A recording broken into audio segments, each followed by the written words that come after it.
Hello and welcome to the Diversity Show brought to you by the Town of East Hampton Anti-Bias Task Force. I am Andrew Visconti, I'm your host today, and I am here with our guest, Aubrey Peterson. Aubrey and I met before, but today I'm really getting to know him, and these are my favorite interviews, when I really get to know someone because it becomes a conversation. Aubrey, start by telling us, what hat are you wearing here today? Well, I suppose I'm wearing the hat of being a school social worker at East Hampton High School. I'm also a member of the Town of East Hampton Youth Task Force. I suppose those would be the two hats of many that I wear. Pretty good hats. Why and how does one become a social worker? Well,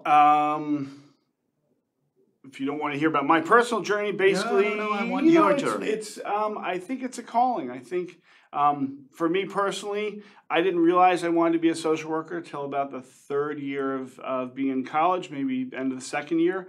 And it all sort of came to me that I had spent a lot of my years before that through high school here at East Hampton and other places doing work with other people, trying to help people.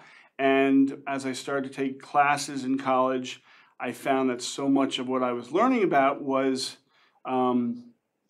this subject didn't work, or I wasn't interested in that. And the classes in sociology, helping others, and that kind of thing is really what captured my attention. And I somehow had a conversation with my mother, and she actually was in social work school, as was my stepfather. And I sort of followed their lead and decided to jump in. And it was, for me, quite easy. It was really, it was easy because everything I was studying, I was really interested in. Do you remember that specific conversation with your mother? I do, yes. Tell us. I do. Just letting her know that I was thinking about what I wanted to major in, and saying to her that it was something in the psychology, social work continuum, but with the encouragement of them, I think I did very much find my way to social work because it seemed to be a good fit for me. Whereas I think psychology was a lot about testing, and others may argue that, but for me, social work was really about interacting with others and a lot of direct practice, which I really like the idea of with being with other people. So, is there one of your teachers from those days that always stays with you because you feel that he or she has really defined you as a social worker? I have to tell you, it's wonderful you asked that question because, so I went to college in Montana, in Missoula, Montana, University of Montana, 10,000 students, 50 or so African-American students. Another class that captured my attention was a class called Sexism and Racism, so apropos for here.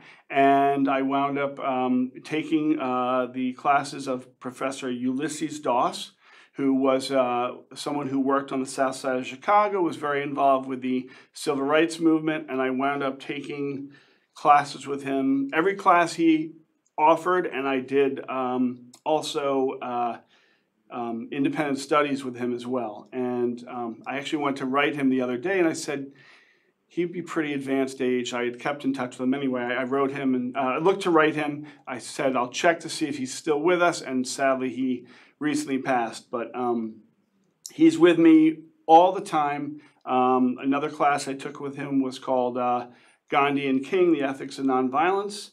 I have a little Mohandas K. Gandhi stuffed animal type thing in my stuffed likeness of Gandhi in my office, and I refer to it all the time. What I learned from Dr. Doss stays with me every day. And so it's wonderful to be able to mention him here. It really is. That's wonderful. Yeah. Over and beyond what Professor Ulysses Doss taught you, what do you think are the qualities that a social worker better have, and you don't learn those in school? Well, that's right. I will tell you that I think so much of the work that we do is sort of inborn. I think that the gravity or the gravitational pull of helping others, of being able to interact with others and being comfortable with it is something that you can't just really learn at school. One thing I've had the good fortune to do over the course of my time has been to supervise graduate students through Stony Brook, and those have been wonderful experiences, and to see how their initial nervousness in being in that situation grows to be the confidence that I think they knew they had inside themselves to become social workers and to flourish in that professional capacity is something that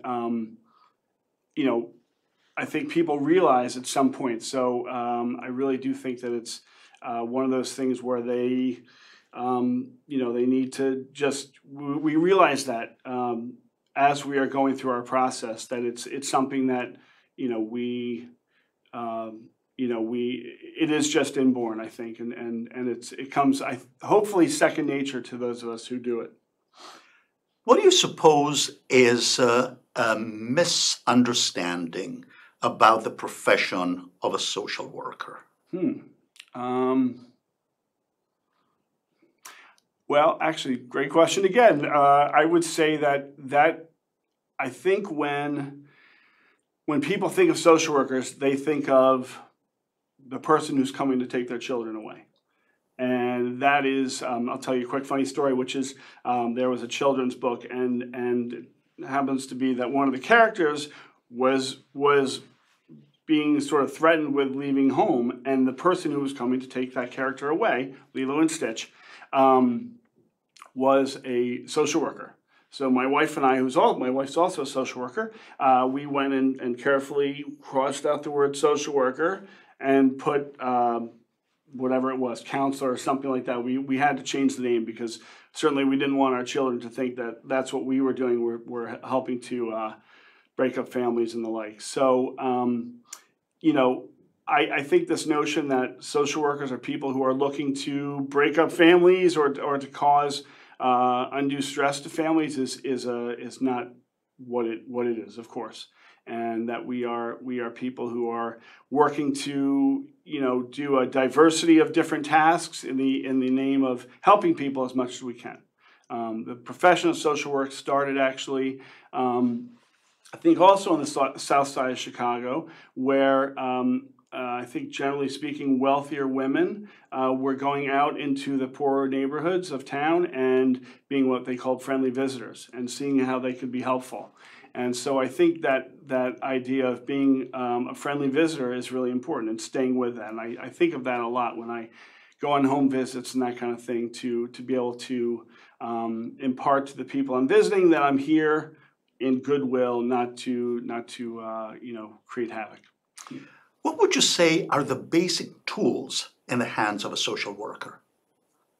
I think knowing how to smile, knowing how to create trust is probably the most important thing.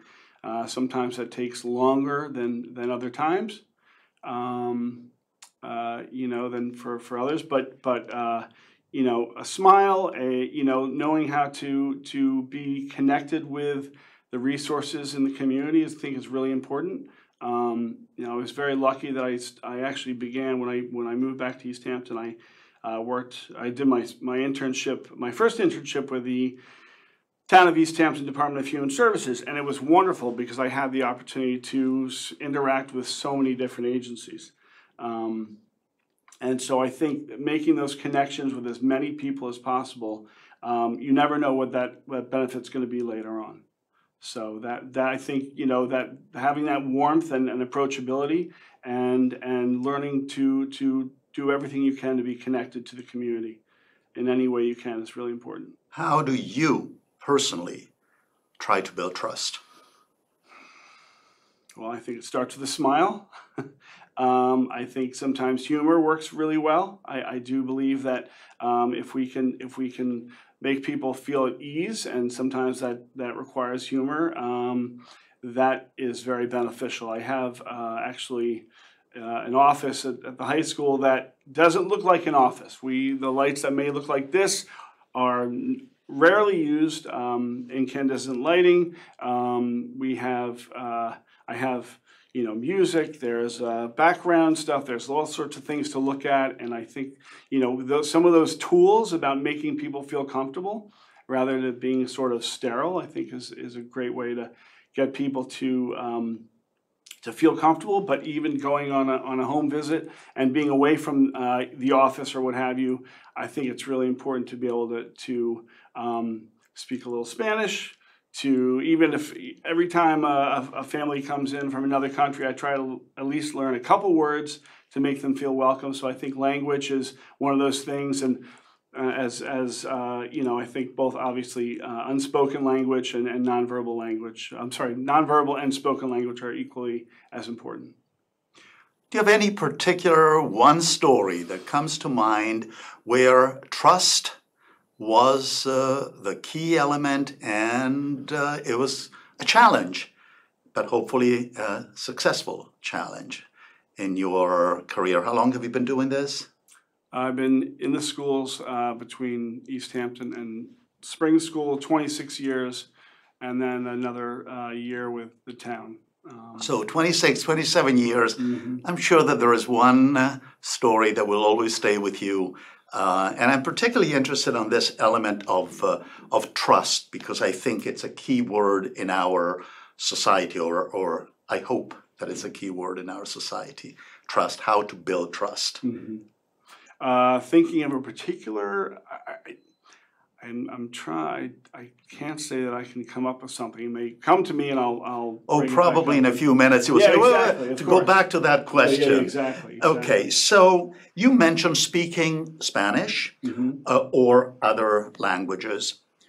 How would you be able to quantify what portion of your work addresses the needs of the community at large, and what portion specifically the Latino community, which is pretty large in our school district? Yes. So I would say for me personally, well, let's say it this way. Of the many kids who are in my office in a typical day, I would say at least 50%, maybe higher, are of Latino or Hispanic heritage. That doesn't mean I'm using my Spanish with them at all times, but it is it is wonderful to me. It's a gift to be able to be on the front lines of meeting people who have come from other countries, and to understand the terror that it must be to be in a new school where you don't speak the language. You probably have just, as I always sort of say, wind up at the parking lot at Macy's in Hampton Bays and have gotten out of perhaps a van or something, and you are presented with, perhaps one parent that you have not seen in many years, and perhaps a new step parent that you've never met, and maybe a couple other kids who you have never met, were born here, so sometimes entitlements are different in terms of they are now American citizens. I think that's a huge thing, a huge way of that's like, that gift to me is just wonderful, that I can help be there and to make them feel at home in the high school. Would you say that the issues of Latino kids or non-Latino kids are fundamentally different, or a kid is a kid is a kid? I do believe that there are, and this is not, of course, only for our Hispanic families, Latino families, but the basics of food, clothing, and shelter. It is of necessity for kids all across the gamut in our school. I do think that the needs of children to feel welcome, to feel heard, to feel acknowledged is something that is universal. Yeah. Would you say that the town of East Hampton, because of its wealth, has less of a need of a social worker in Absolutely the school? not. And it's funny when I'm traveling or what have you, I will meet people, and I try not to say I'm from the Hamptons, but I'll say I'm from East Hampton or the East End of Long Island. And when it gets to the fact that they're understanding I'm from the Hamptons, what do you mean you're a social worker in the school? We don't. How could there be a need there? And of course, what's not understood is that there's an entire other part of the population that is living here, day by day, 365, and doing the work that supports the fun or the lifestyle that people, the rich and famous, what have you. Yeah. Now, as you mentioned a few minutes ago, Latino kids got here through harrowing journeys, and they brought with them probably a lot of trauma. I understand you're not a psychologist; you're a social worker. But have lots of psychological training. Exactly. That's what I'm interested in. How can you intervene on that trauma, the trauma of the separation from their country of origin, separation probably from a portion of their family, and going through horror stories just to get here? Actually, what now you've just asked has elicited an answer about your previous question, which Please. is we have right now the director of our E&L program has this great system right now where when somebody Forgive me, explain to the viewer. Yes, thank you. ENL. What is ENL? What does it stand for? English as Natural learners. No, I think something non-native language, yeah, maybe, or yeah. something like that. So when new students are registering, they meet with the director of E&L services, and we are able to, she actually takes some information, and based on what's being presented, will pass it on to us as social workers, those of us who speak Spanish, and there will be sort of some information to just give us a sense of what's a very general sense of what's happened in their lives to this point, and so it sort of becomes a sign to us that. And some kids need immediate attention. Other kids, hey, just put this on the back burner. And I make a point to meet those students. They come to my office. I just say, very casual hello. We have a very, sometimes there are heavier needs to be addressed. But through that process, and of course, building the trust, my Spanish isn't perfect, but I can say enough. And through that process of being with them and spending time with them, they're feeling comfortable in my office, and I try to have representation of as many countries as possible in my office, and through that process, there's just that little moment where hopefully I've created some interest, and now they know that I'm there if that support is needed. There's another bilingual social worker in the high school, Carolina Fermin. She does the same, and what I have found is through the years they start coming back. And there's no greater gift to me than one of those interviews or meetings I had in the beginning wound up being a more regular contact. So it's really. As I said, it's a gift to be able to interact with those students, and maybe they just need a safe place to be. Maybe they want to come in and listen to some music, or take a nap, or work on their homework. Maybe they want to talk about something heavy duty, but just being that constant source of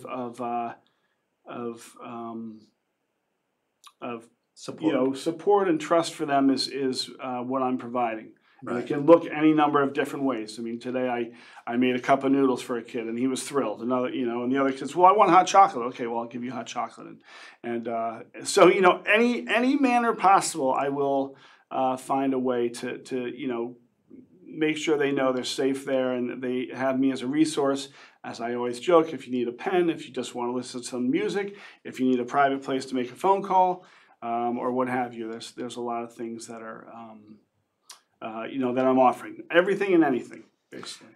But now, to be fair, at the beginning of this conversation, you said that it's 50-50, 50% intervention on Latino kids and 50% on non-Latino. So we talked about the Latino kids, but what are the issues that are on the mind or in the lives of the non-Latino kids? Well, I think the issues that are in the lives of our non-Latino students, the Latino students are facing some of those very issues.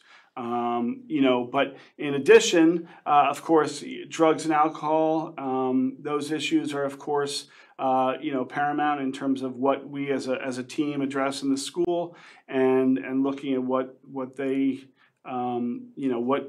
what needs they have to address those things. Food, clothing, shelter, those are, of course, there. Certainly things like peer mediation. That's something that we do. Both languages. Sometimes it's helping them with getting sort of organized with looking at what's going to happen with college or transitional planning services. What will be after high school? Will it be college? Will it be a job? Will they be going to trade school? And so even though I'm not a school counselor, I like to believe that I complement their work in that, I'm having those conversations a lot. I mean, even something I'm really interested in right now is financial literacy and helping students to understand the nuts and bolts of, what's going on with a college bill.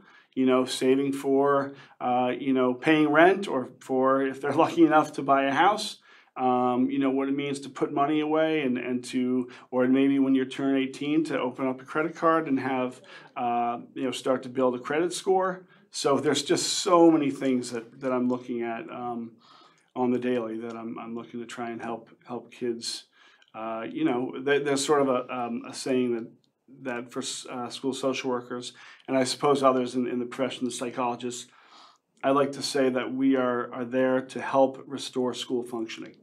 And so while our lens is really looking at what's happening in school, of course that sort of leaches out into what their outside lives look like as well. Two words that you used caught my attention: peer mediation. First of all, I feel that maybe the whole country needs peer mediation to try to get along better. But tell us peer mediation within the confines of a school. Yes, and I should also add, I probably should have said adult mediation, but we also have had a peer mediation program as well. Ms. Fermin and I developed a peer mediation training a number of years ago. Actually, I think it was Barbara Boylan, another school social worker who has since retired. But we developed a program, and we trained, a whole bunch of kids how to listen, how to sort of go through protocols of conducting a mediation, and that's something that's available to me and the other people in the helping profession within the building, as well as to the administration who might call upon us to do that as well. Needs revamping right now. We haven't done it in a little bit, but we will. That's now that you're saying it, I'm looking forward to looking at that again. No matter what we do with our lives, we can always use more help with what we do. What kind of additional help do you feel you in your profession could use? Like a wish list? Okay, so this is great. I'm glad I came here. We are always in need of more mental health counseling on the outside of school, and that's something that the youth task force is looking at. I happen to be a member of the East Hampton Healthcare Foundation, so my getting involved with that was to try to sort of be the squeaky wheel that when this emergency facility happens, that we might be able to have telepsychiatry, or maybe a bed for a child who's in crisis. So those sort of acute needs are really what I would love to see happen. And having said that, some of the other needs, the food pantry, there is such a wealth of resources out here. And I'm connected with a lot of those things as well. And I have to say it's really a pleasure. I mean, even I sort of have developed this angel network. So if you want to come call me and get some, help me out here, there are some people I call on. A kid needs a pair of sneakers. And there are parents or people out there who are like, just call me. And a pair of sneakers comes to the school and I can give it to the student. Totally anonymous, of course. So those kind of anonymous gifts in kind for kids who need things. I mean, there's always coat drives going on. We're always sort of looking at, okay, the kid needs clothing, or one of our students now has a new baby brother or sister, and they may need some clothing. So those are huge. But I would say, the thing that really needs the most attention is psychiatric availability for emergencies and in proximity to East Hampton. I think that's really important. Unfortunately, when our students are, when they're in crisis, they're often going up further west. I am also pleased to say that, through the work of our superintendent and former school psychologist, now an assistant principal, Adam Fine, as superintendent, and Ralph Naglieri, they did lobby local and state officials to garner some money to help, make sure Family Service League is well funded. And we have, for the last several years, had an office space in the building where students can see somebody for counseling by a Family Service League therapist. Right now, we are actually, I think, in transition of getting a new person in there. Also, Phoenix House is in there at this time as well. It was 2 days for Family Service League, 1 for Phoenix House, and to be able to have kids not have that barrier to access, that they can go either during a study hall on those days, or after school for up to, I think, about 4 p.m. It's amazing. Great. Aubrey Peterson, I cannot thank you enough for this conversation. I learned a lot today, and I hope that our viewers will appreciate your time. Well, thank you so much. Absolutely. Thank you very much.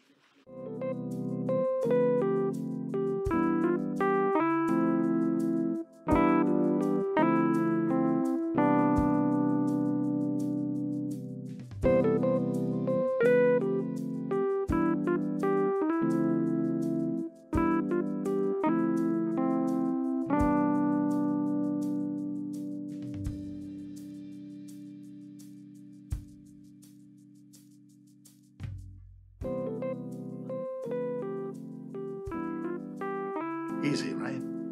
Yeah, we're just getting going. Yeah, exactly.